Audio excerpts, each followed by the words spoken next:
Fenomena Hallyu atau gelombang Korea terus tumbuh dalam beberapa tahun terakhir. K-drama, K-fashion, hingga K-pop telah berkembang pesat secara global. Khusus untuk K-pop, faktor pendukungnya bukan saja bakat-bakat yang mengesankan dan musik yang adiktif, tapi juga dukungan dari para penggemar. Bagaimana industri K-pop berhasil menciptakan keterikatan emosional bagi para penggemarnya?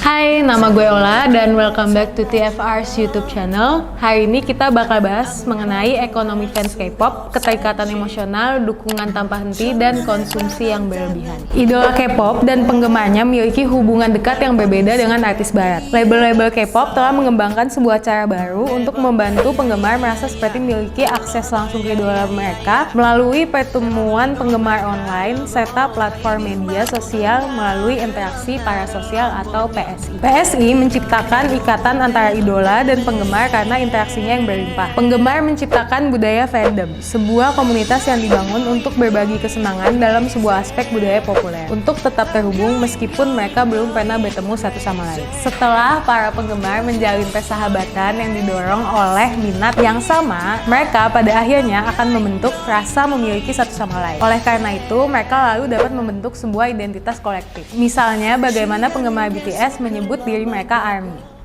Gimana cara mereka ngebuat emotional bond atau parasocial relationship dari fansnya, ya membuat fandom itu tuh kerasa kayak a community gitu. Kayak lo punya warna lo sendiri, lo punya lightstick lo sendiri, lo punya fanchan lo sendiri, lo punya nama lo sendiri gitu loh. Kayak nama fandomnya kan beda-beda gitu. Kalau misalnya lo suka Luna, lo namanya Orbit. Kalau lo suka aespa, namanya Mais, dan sebagainya.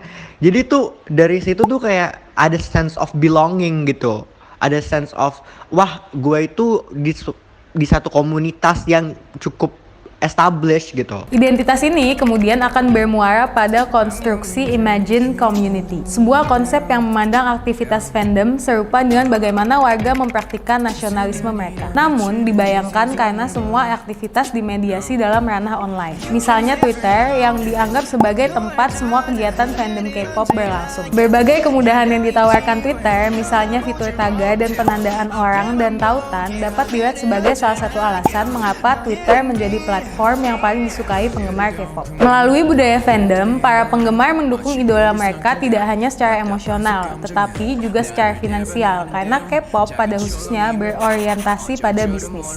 Kartu foto adalah salah satu merchandise K-pop paling populer. Hampir di setiap album, ada foto koleksi khusus seorang anggota grup. Beberapa penggemar biasanya menginginkan satu set lengkap. Salah satu alasan mengapa penggemar suka mengoleksi kartu foto adalah untuk kepuasan diri. Pada September 2021, platform media sosial asal Cina, Weibo, melarang kelompok penggemar BTS sebagai upaya untuk menahan obsesi dan pengeluaran berlebihan. Penggemar K-pop bersedia untuk memanfaatkan ekonomi penggemar ini untuk meningkatkan metrik media sosial untuk idola mereka, memengaruhi masalah sosial, dan memengaruhi ekonomi secara nyata. Keberhasilan BTS Meal McDonald's tahun lalu juga dapat dilihat sebagai contoh lain bagaimana sebuah merek bekerja sama dengan grup K-pop sebagai bagian dari strategi mereka untuk menjangkau lebih banyak audiens dan tentu saja konsumen. Itu tuh yang bikin mereka tuh, oh, this group actually have fans gitu. Akhirnya ada orang yang mau ngeluarin duit untuk merasa a sense of belonging dalam suatu komunitas tertentu. Soalnya kan lightstick itu cukup mahal gitu. Kadang-kadang bisa kayak 700 ke 1 jutaan untuk harga lightstick aja gitu. Jadi menurut gue di situ tuh ada transactional value gitu. Ketika lo ngeluarin sesuatu, lo feel belong into some community gitu. Membicarakan pengeluaran yang berlebihan, hal ini sebenarnya didukung atau bahkan didorong oleh perusahaan K-pop itu sendiri. Pada setiap rilis album, sebagai bagian dari alat pemasaran, perusahaan akan merilis beberapa versi album. Penggemar setia pasti akan membeli satu atau lebih album dengan versi yang berbeda secara massal untuk menghadiri acara yang disebut sebagai fansign. Untuk memasuki fansign, penggemar harus membeli album dalam jumlah yang tidak realistis. Membeli lebih banyak album berarti mendapatkan kesempatan lebih lebih besar untuk menang, mirip dengan sistem lotre. Lalu, bagaimana dampak konsumerisme yang dibangun oleh industri K-pop terhadap lingkungan? Beberapa artis K-pop juga telah mencoba mengatasi masalah keberlanjutan tersebut. Misalnya, pemimpin GOT7 JB membuat album solonya Somo View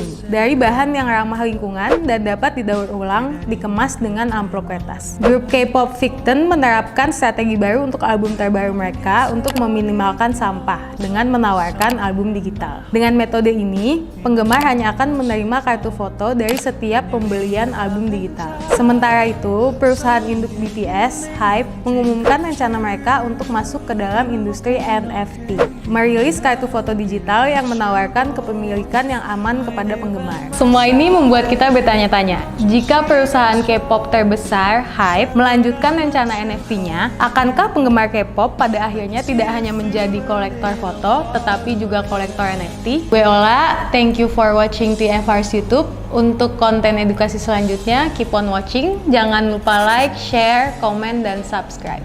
Dadah!